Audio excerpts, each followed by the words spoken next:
नमस्कार, मी श्रीधर कुलकर्णी। आज आपल्याला शेअर मार्केटमध्ये काय घडामोडी घडल्या या संदर्भात थोडक्यात माहिती सांगणार आहे।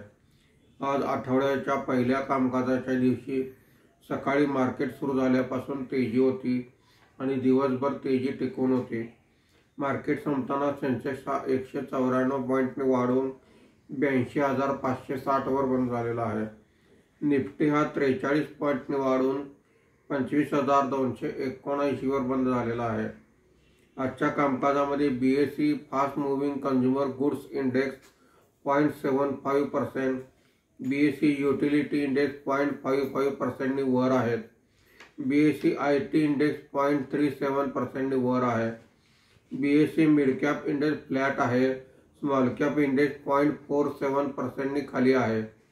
आजच्या कामकाजामध्ये निफ्टीमध्ये वाढलेले मुख्य शेअर्स पुढील प्रमाणे आहेत। Bajaj Finserv 3.22%, Bajaj auto 2.15%, Bajaj finance 3.33%, HCL technology 3.15% अशी वाढ आहे। आज निफ्टीमध्ये घसरलेले मुख्य शेअर्स पुढील प्रमाणे आहेत।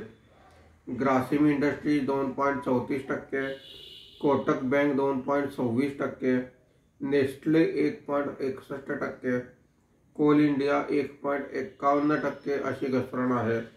आज FIIने 1,735 कोटी रुपयांची खरेदी केलेली आहे। देशीय वित्तीय संस्थांनी 356 कोटी रुपयांची खरेदी केलेली आहे। धन्यवाद।